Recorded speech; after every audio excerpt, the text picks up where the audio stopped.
Okay.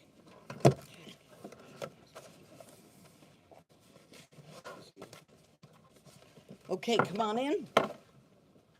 Closer. Come on. Come on, Phil. We have room over here. Phil, come over here.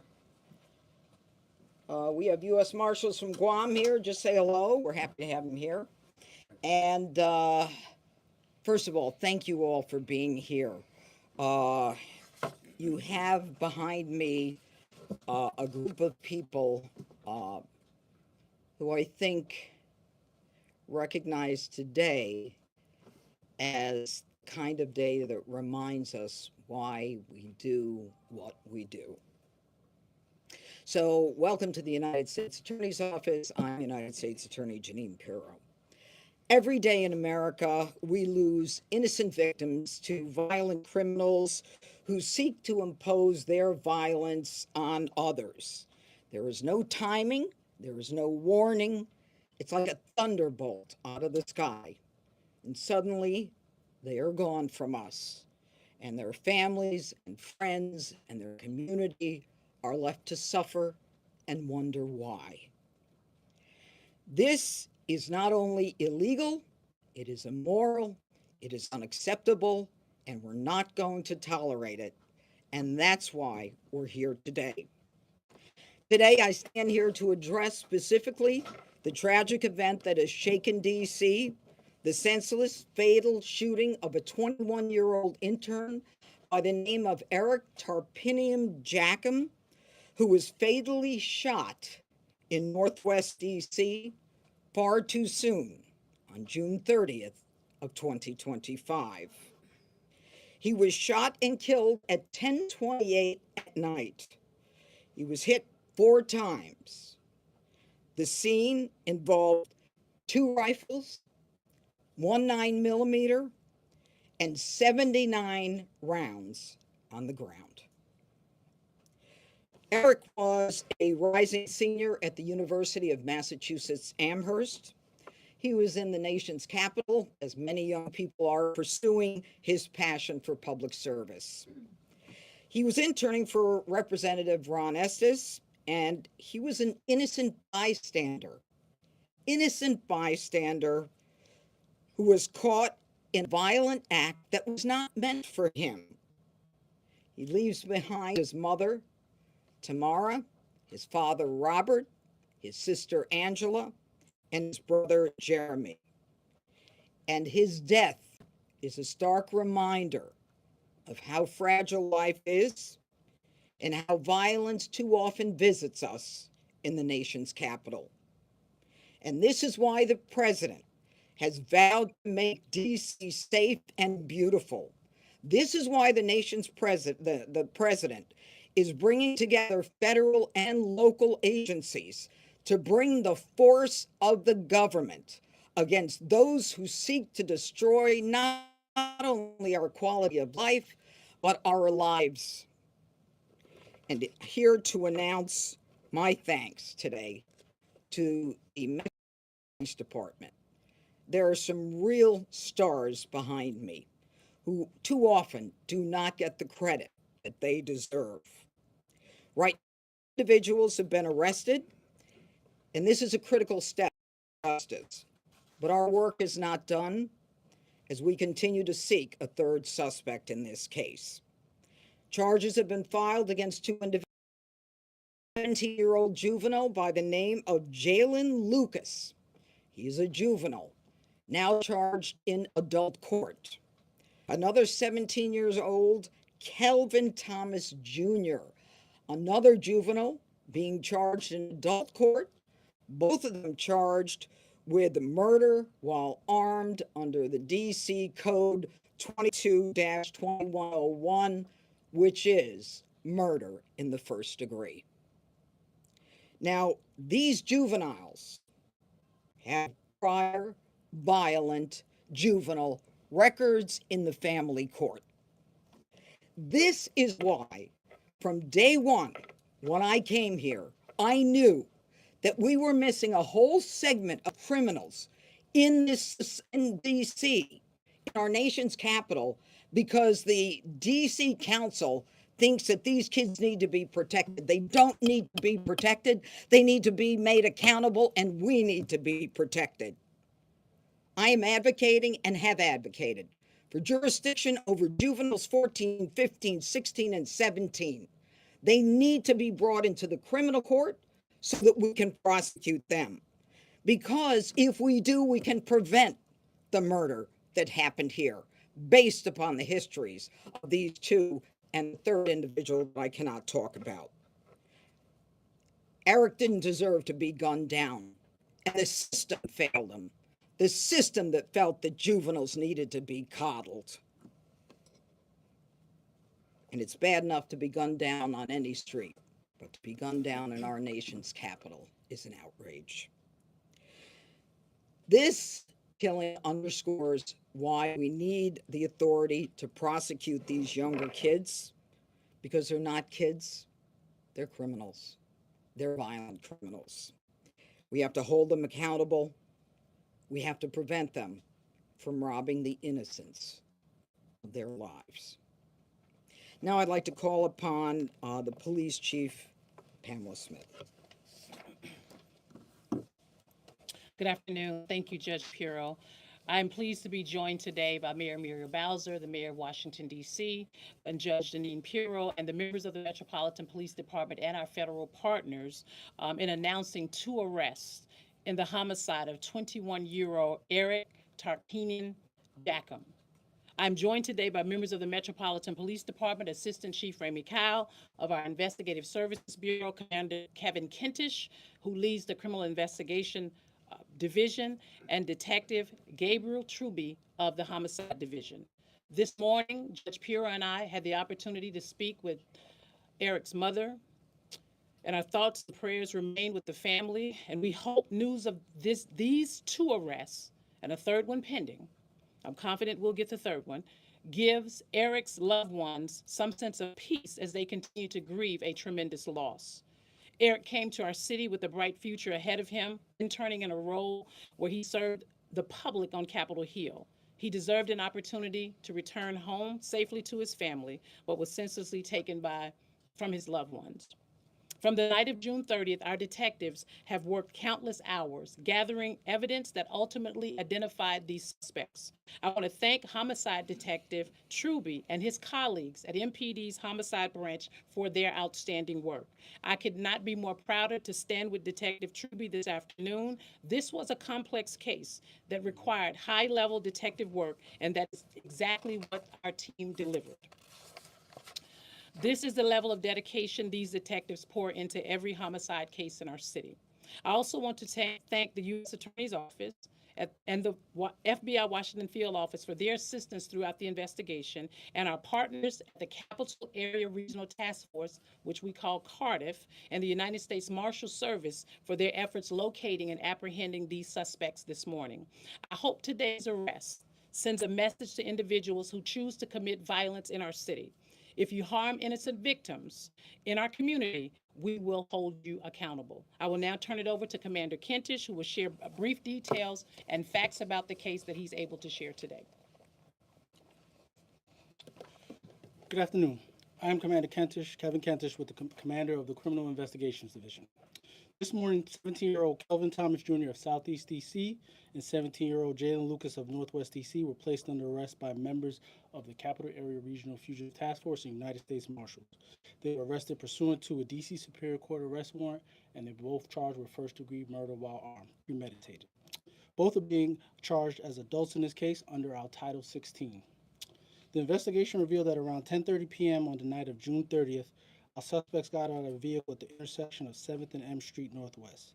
They opened fire in the direction of 2 individuals that were riding a bike southbound in the 1200 block of 7th Street Northwest. One of those individuals, a 16-year-old male, was injured as a result of the shooting. He ultimately survived. 20-year-old Eric Tarpinian Jackum and an adult female were also struck by gunfire. Neither were the shooter's intended target based on our investigation. Mr. Tarpinian Jackum was subsequently transported to a local area hospital where he was pronounced deceased. After the shooting, we know that our suspects re-entered a vehicle and fled the scene. Detectives determined that the vehicle had been stolen in Maryland days prior to the homicide. Shortly after the homicide, the vehicle was also recovered unoccupied in Maryland. Over the course of the investigation, detectives spent hundreds of man and women hours analyzing surveillance video footage around the shooting, in addition to multiple other surveillance video footage in the area. That video footage, along with the assistance of community members and analysis of evidence recovered throughout the investigation, ultimately led to the identification of 3 suspects. Once those 3 suspects were identified, we applied for search warrants that were granted that day. Following the identification of our suspects, we then sent our warrants over to Cardiff. During that process, Cardiff and the United States Marshals were able to identify our suspects and locate them this morning. At this time, detectives believe that the shooting was a result of ongoing neighborhood crew dispute. We are still investigating this case, and ultimately, if you have any additional information, please call 727-9099. And if you have any information that you wish to remain anonymous, please text us at 50411. I will now turn it back over to Judge Pirro for any other comments. Thank you. Mayor Bowser? Thank you, Judge. I want to echo what we've heard today about ensuring that there is justice for Eric. Any level of gun violence in our city is unacceptable, and certainly someone just walking up the street in the evening on one of our DC streets should be safe in doing so. I wanted to be here with the Chief of Police, with our outstanding detectives and investigators and our federal partners, to thank them for the many, many hours of work, hard work, putting the pieces together to ensure that there is justice served here. I couldn't be prouder of MPD. My condolences certainly go out to the family, and I want to thank Judge Pirro for her attention to this, not just through this arrest, but all the way through the prosecution. Thank you. I didn't mention that the United States Marshal Gaddy Serralta is here. Gaddy, you want to say anything? Just Okay. the only thing I can say is that the focus of the task force going forward is to catch and arrest and bring to justice the 3rd individual that we're looking for. Thank you. Okay. Judge, you mentioned 2 rifles, and the Justice Department has ordered you not to prosecute the crime of carrying that, If you use a rifle in a crime, we prosecute you. Right, but will it make you harder to? No. You see, the problem with that was not recognizing that you use a rifle or a shotgun in a crime, you are going to be prosecuted. There is no there is no problem going forward with those prosecutions. I'm sorry? What about taking them off the streets? I guess the thrust of my question. Well, the thrust of your question is really not a part of this case. We've got shotguns, actually rifles, and a 9mm. Okay, and we had a shootout. And by the way, there isn't just this one homicide victim. There are 3 other victims. They did not die, and a 4th victim who suffered shattered glass, I believe, on her face. So there are other victims as well in this case. Yes. Judge, and this is also the mayor. Do you expect that the process that you're advocating for, which is to take more of these juvenile cases, is that something that you require Congress's approval, and do you have the city's or the mayor's support for that? Is my first question. Okay. Answer the first, and I'll let the mayor answer the second. Number 1, the DC Council has coddled young criminals for years. They reject mandatory minimums that the law requires. They don't force judges to follow the law.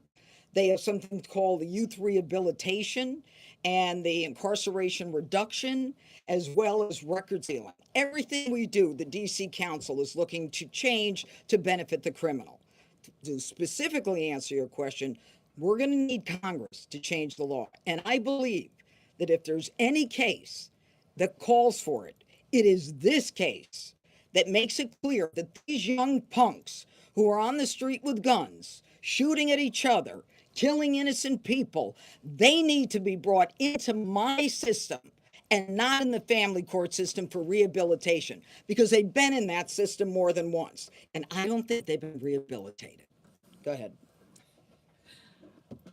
Well, I'm not going to comment on any pending legislation, but I will say this. The reason why we're here talking about 17-year-olds being charged as adults is because the U.S. Attorney has that authority for 17-year-olds. And I think I would agree with the judge that cold-blooded murder qualifies as a crime that should have a 17-year-old considered as an adult. And Judge Pirro, just to follow up on the ongoing, I guess, war of words we might describe it between you and Judge Faruqi. I'm just wondering, one of the he had very sharp words yesterday, saying that the office essentially had lost some credibility. In his view, what do you say to the grand juries which are returning true bills, and is there a change that needs to come from your end of things? Absolutely not. Judge Faruqi has never really met someone with an illegal gun that he hasn't felt some compassion for. Okay? And I'm not going into grand juries and telling him what to do and what not to do. That is their prerogative. We are advisors to grand juries. We tell them what the law is. We present cases that are clearly based on the evidence. Okay, and you and I can go through every case and I can show you how every element of the crime has been met, and then it's up to the grand jury to make a decision. But as far as I'm concerned, my job as a prosecutor is to bring criminals into court and to try to prove my case beyond a reasonable doubt. I'm not into going back and forth with judges. I was a judge, okay? That's not what I did as a judge. So we need to leave politics out of it. I'll do my job. He should do his job as a judge and leave his politics out of it. That's enough. Yeah. Yes. Just for clarification, the third suspect, are they also a juvenile, and will these suspects face additional charges given their other victims? This case will be presented to the grand jury, and there will be more charges that were added. The other individual, I'm not going to get into identifying his age. I don't want to specify who he is. Is a minor now, He's a teenager. but not a minor. 15. No, he's an adult. Yeah, I don't want to say. Do you want me to say his age? No. Yeah, not a minor. Not a minor. Last question. Judge Pirro, would you consider seeking the death penalty in this case? And for Mayor Bowser, Attorney Pirro said that she would consider seeking the death penalty for the Capitol Jewish Museum shooting. Is that something that you would consider? Number one, under the DC code, which is what they're being prosecuted under, 22, I think it's 2201, there is no death penalty in the DC code, so it's not a possibility. It's only a possibility in federal cases. This is not a federal case. I have nothing further. Let me ask you a few questions just about the investigation. So it's been a couple of months, Channel 7, it's been a couple of months, Judge, since the incident. I was just curious how you were able to track these guys down and where exactly were they caught today? Wait, can you talk? I prefer not to. No intimidating. Video evidence. Good afternoon. We were able to identify and track these suspects through various videos throughout the Washington DC area. We did multiple interviews. We spoke with a lot of people. And in reference to this morning, all suspects were apprehended in the District of Columbia. Where? I'm not going to specify exactly where, but they were apprehended in the District of What did Columbia. they do for the past couple of months? Do you have a sense? I don't know. We've been investigating the case. What they've been doing on a day-to-day basis would have to be asked to them. All right. I just want to mention two people. These are two of my homicide prosecutors, the best prosecutors in my office for this kind of case. And I'm very proud of them. They've been working on it day and night. This guy's a superstar. Okay. He is a detective. I'm very proud of the work that we're able to do together with our law enforcement partners. This is a real joint effort. And with Phil and the FBI, this is how it's supposed to work. And it did work. Thank you for being here. Thank you. We can circle out. Oh, yeah, thanks. Let's go.